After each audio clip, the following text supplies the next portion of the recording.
Good evening, children. Good evening, children. We were discussing in our previous class about non-performing assets. This can also be called as non-productive assets.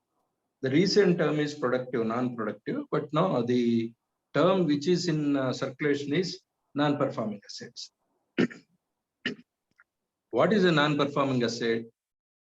It is a loan or advance for which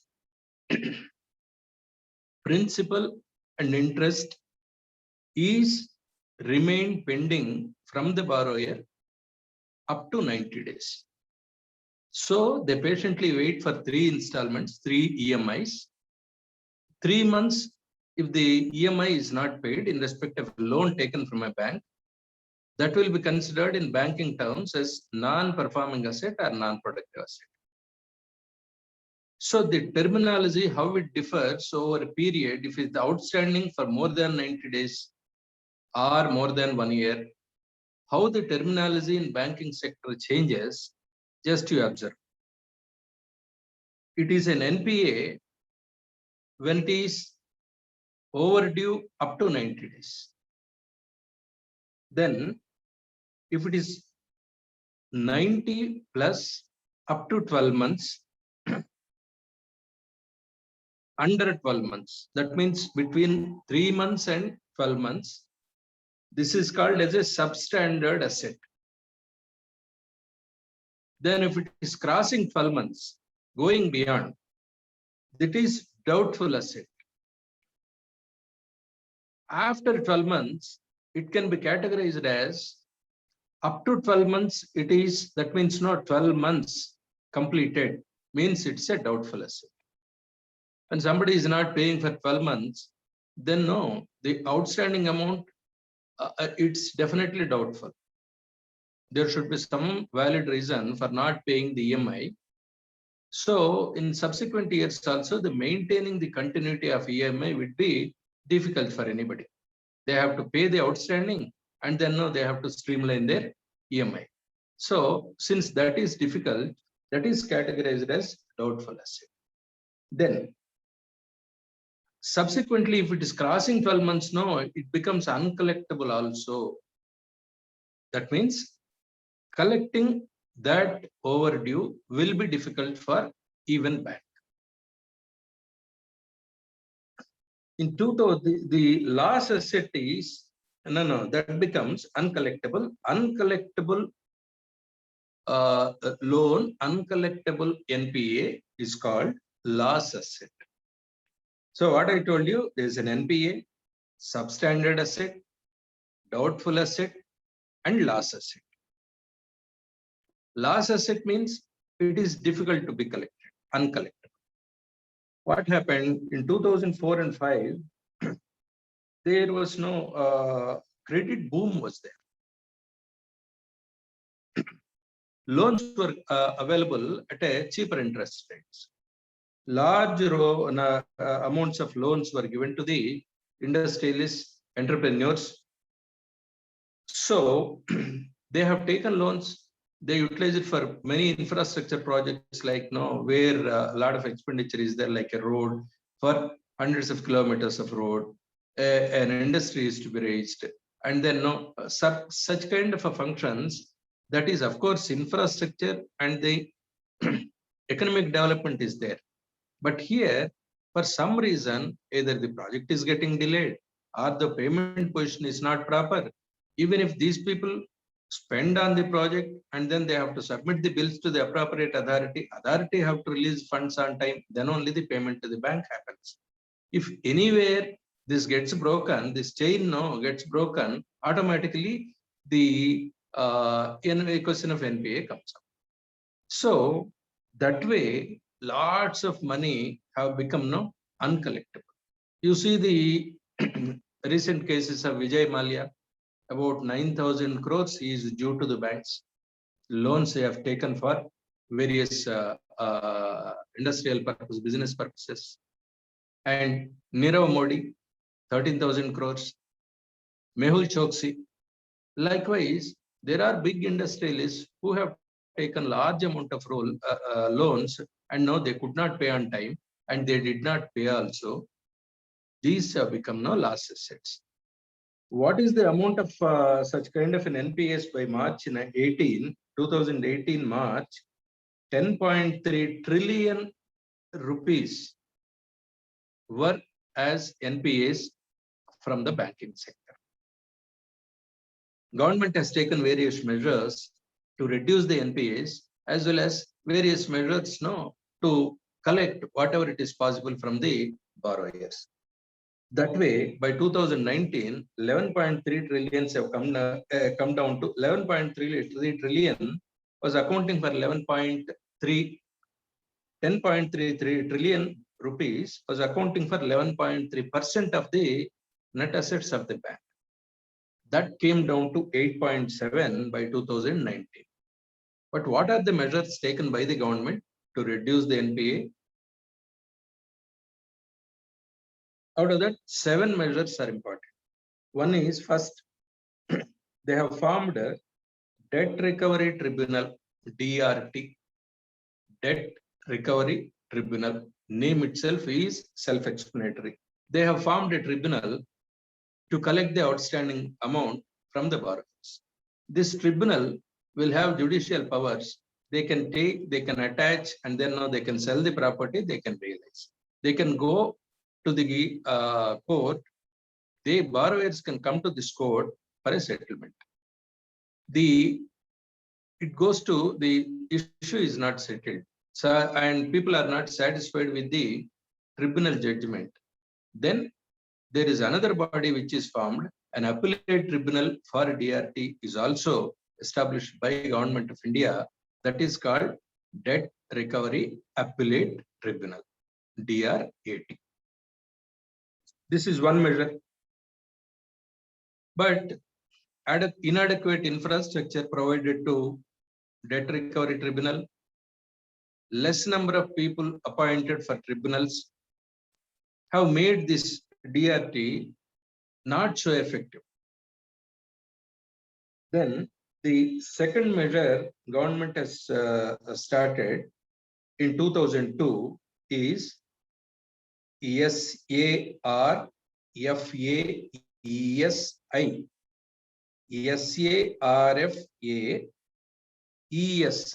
SARFAESI Act 2002. What is SARFAESI? Expansion of SARFAESI is securitization and reconstruction of financial assets and enforcement of security interest is SARFAESI.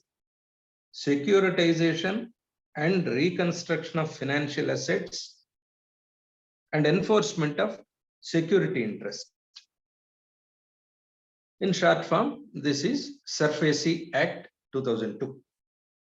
It is effective against secured loans. Wherever loan is given against a security, this SARFAESI was effective. Highest helped asset reconstruction companies in securitization and asset reconstitution. Enforcement of security with the help of the court. What these people will do, they can restructure the company, health of the company will be seen, and then the reconstitution of the assets and securitization. Through these measures, they would try to collect the outstanding loans from the borrower. The third measure is corporate debt restructuring. Corporate debt restructuring. This is in 2005. What these people will do, they reorganize outstanding debt. Suppose some 100 crores is outstanding from the borrower. What this particular corporate debt restructuring does, either they decrease the interest or they increase the payment period. Payment period, originally it was 10 years. When somebody approaches this particular body, corporate debt restructuring body, they may increase this 10 years to 20 years. At the same time, EMI will be reduced, but no, time will be increased. The second method is interest will be reduced so that no people will be able to pay on time. One EMI is costing you 10 lakh rupees. When you are reducing the interest part, if it is coming to 6 lakhs, fine, the company will be able to pay 6 lakhs. These are the two methods corporate debt restructuring does. The fourth one is Mission Indradhanush. Why Indradhanush? There are 7 features are there in this. This is introduced in 2015. It's a 7-pronged program for public sector banks. Exclusively, this program is for public sector banks. Appointments,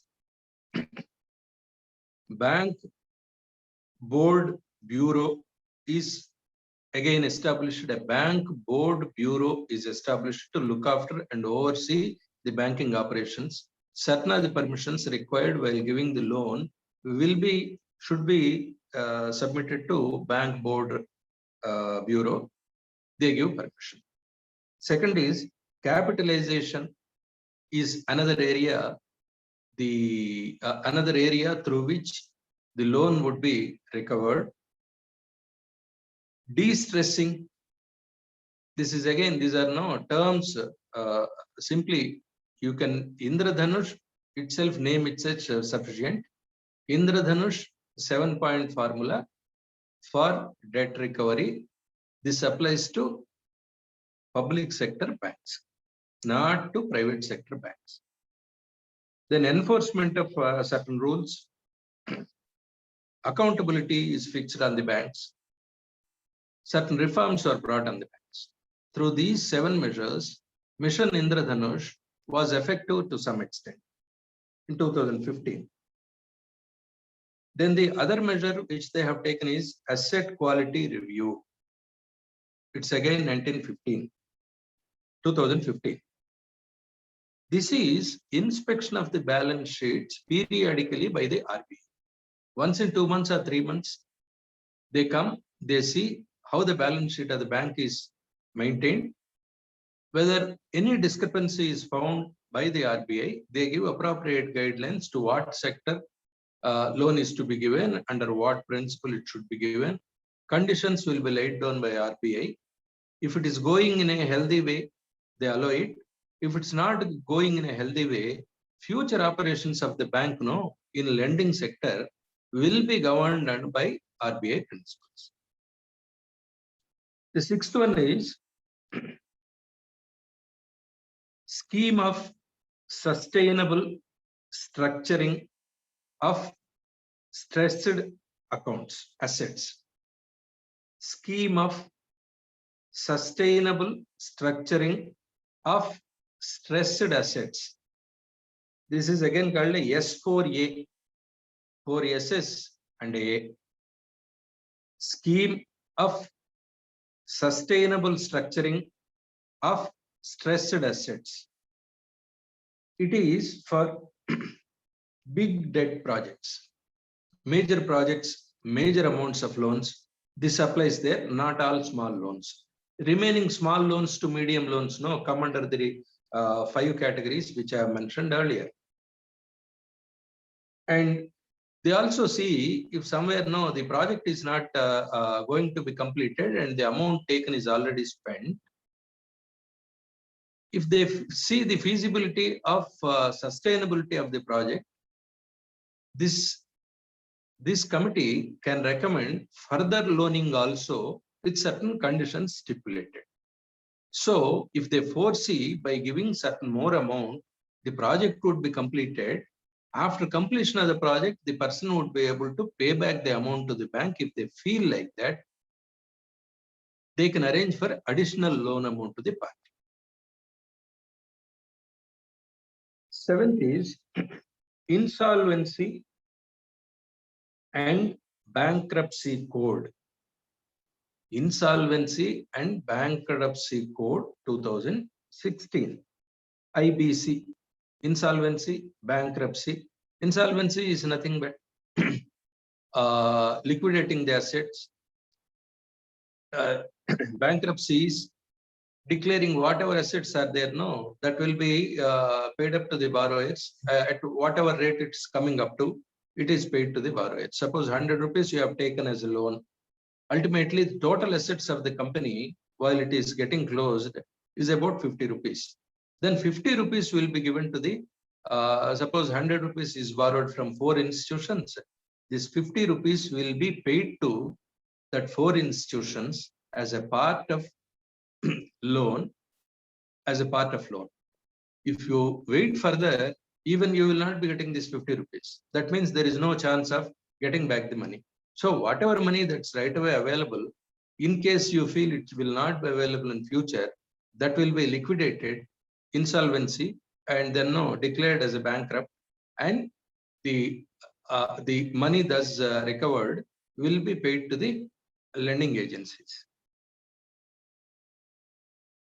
To consolidate all laws, it is no, it's a statutory body. That means no, it has got a judicial power in the sense no, it is bound by all laws. Anybody, once this decision is taken, the party cannot approach a court because this itself is a law-abiding, law-related board. It covers individuals, companies, limited liable partners, and partnership firms. National company, this comes under National Company Law Tribunal rules apply to this board. This is a debt recovery, similar like debt recovery tribunal applies to individuals, but here this applies to the companies, establishments, limited firms. That is the categorization is different. The last one is bad banks. 2017. Bad bank is nothing but it is a bank. It buys the outstanding dues. It buys from companies. It buys from borrowers of all categories, and then it sells again. Try to recover money from the selling. That is the bad bank. So with this, we have covered the money market, organized, unorganized, both sectors, as well as the out of the ways also. That means no money lenders. That segment also we have covered. Now, after money market, the economic structure is based on 2 markets. One is a money market. Second is a capital market. Money market is more related to loans, banks, and then now the operations, and through banks now how various sectors are given benefit by the government interests in lending schemes, nationalization, and then now NPA, how NPAs will be recovered. Everything, this structure comes under money operations. And then second is capital market, just like money market, capital market. Capital market is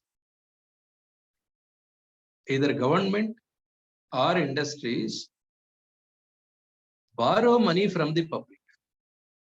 That means they are increasing their capital. They are borrowing money to improve the capital of the institutions, of the industries, so that this capital thus borrowed from the public or institutions can be used for business purposes. Just like the money operations for individuals as well as borrowing and lending, a bank is there. So here, the institutions involved in capital market are called non-banking financial companies, NBFCs. In money market, banks. In this market, capital market, NBFCs take a dominant role. Capital market is the market that lends long-term funds to governments as well as institutions, industries. Lending, government is not lending, public is lending money to the institutions, governments as well as industries. That means government or industries, they are borrowing money from the public. This is a long-term method. It's not that 1 year, it's a fixed deposit like in bank. There is a term, that 1 year term is there. And whatever money they have borrowed here, it's not that. The money fixed, the deposit taken from an individual, fixed for 1 year. After 1 year, the money is payable along with the interest in a banking sector. In non-banking sector, the capital raised from public is on long-term basis.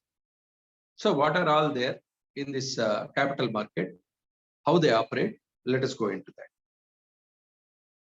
I told you the funds can be raised from the public by either government or industries. They are long-term in nature. The institutions involved in capital market are called non-banking financial companies. These are not exactly banks. They also function some of the features like banks, but all functions of the banks, NBFCs will not do. What make them separate from banks? Listen, they have to be, here one statement, you see, capital market institutions are NBFCs, but all NBFCs are not within the capital market. Some are outside capital market also. What makes NBFC? What characters are there for NBFCs? They have to be registered under Companies Act 1958. First thing, it is a company, not RBI Act. Banks were established. NBFCs have to register under Companies Act. That is the first difference. The second difference, they can give loans, they can take advances. Along with that, they can also operate stocks, bonds, securities, whereas bank will not do that. The third thing, NBFCs cannot give loans to agriculture sector and industrial sector. The fourth one, sale and purchase of immovable properties is not under NBFC. That means a NBFC cannot advance by keeping your house as a security. NBFC cannot give a loan. If your loan becomes NPA, what happens under the 78 points I told you to collect NPAs? They cannot sell your house and then get back their money. So the operation of either selling or loaning on the immovable properties is not under NBFC. 4 points I told you to make an NBFC different from a bank. NBFC operates, the NBFC can take loan, can give loans, can take advances. That means no deposit is there from the public and institutions. But here, the regular transactions like a withdrawal, a check, and then getting back their money, this thing is not there, just like a bank is not there in NBFCs. And sale and purchase of immovable properties, and then it cannot give any kind of support to agriculture and industries. Registration under Companies Act. These are the features. Then, non-banking financial companies can attract two kinds of deposits. One is some NBFCs can take a deposit taking. Some NBFCs can be there non-deposit taking. They can take a deposit. Some NBFCs they won't take deposit. They manage, with the mobilization of their own funds, they will handle.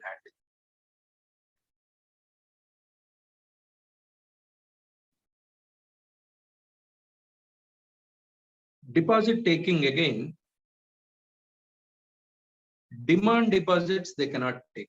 What is a demand deposit? In the last my class, I told you the fixed deposits and demand deposits. Fixed deposit will have a certain time. During the time, you cannot get back your money. But demand deposit is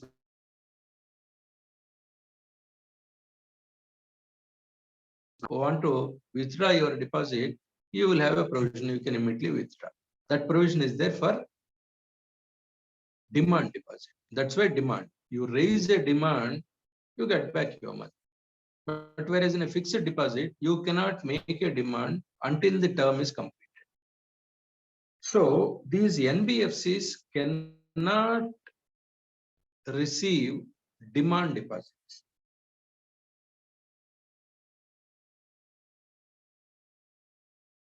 Then, how the deposits will be collected? The deposits will have to be in the form of, there is one more difference. If you deposit in a bank, your money, either fixed deposit or fixed deposit particularly, it will have an insurance security. In any bank, under nationalized banks, scheduled banks, if you are depositing money, for your deposit, there is a security from insurance company. That means your amount is insured, but insured up to certain extent. A maximum of 5 lakhs, your deposit is insured. That means if you deposit 6 lakhs, but in case of something happens to the bank and they are not able to pay you back, bank is under loss, but you will get up to 5 lakhs because that amount is insured. For giving insurance to such kind of deposits of the customers, a DICGC, Deposit Insurance and Credit Guarantee Corporation, is the one body which provides insurance cover to the deposits in the banks, fixed deposits. NBFCs will not be covered by this kind of an insurance. That is risky. No kind of a guarantee is not there, right? Earlier, the limit was 1 lakh. Now, insurance limit is up to 5 lakhs. It's raised threshold, we call it now threshold level. Then what is the composition of capital market? We told you the institutions, and then know what is the composition of this capital market? Securities. Securities can be shares, equities, and then derivatives. These are the three. Securities, it's a word that deals with shares, equities, and derivatives. Government securities and then industrial securities. Government securities, government is offering a security. You are buying the security given by the government. That security is believable, credible. You have confidence that is a gilt-edged program. That means you can believe it. Whereas in the private security, private institution and industry is offering a security that is very volatile. Based on your confidence in the industry, you will buy a security of the industry, but there is no guarantee. There is no guarantee like there is no kind of a security like the securities issued by the government. But industrial securities, that means the securities are nothing but certificates or bonds like things offered at an interest by the industry to the public. public invest in securities. Just like they invest in shares, they invest in securities. So here private securities, that means industrial securities, the advantage feature is, of course, there is a lot of risk in that, but more interest is paid on industrial security compared to government security. That is the difference. Securities is under composition of market, there are securities. Securities, I told you, shares, and then securities, equity shares, derivatives. Second one, like securities, debt instruments. Debt instruments. Debt instruments are bonds and debentures. You see the categorization. A share or an equity or a security or a derivative, all these come under subheading securities. Bond or debenture come under debt instruments.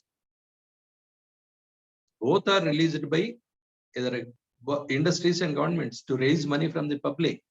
Names are different because no, there is slight difference in each category of financial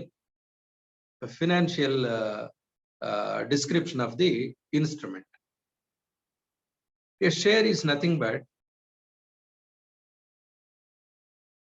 investor buys a part of the company by paying an amount, that is the share.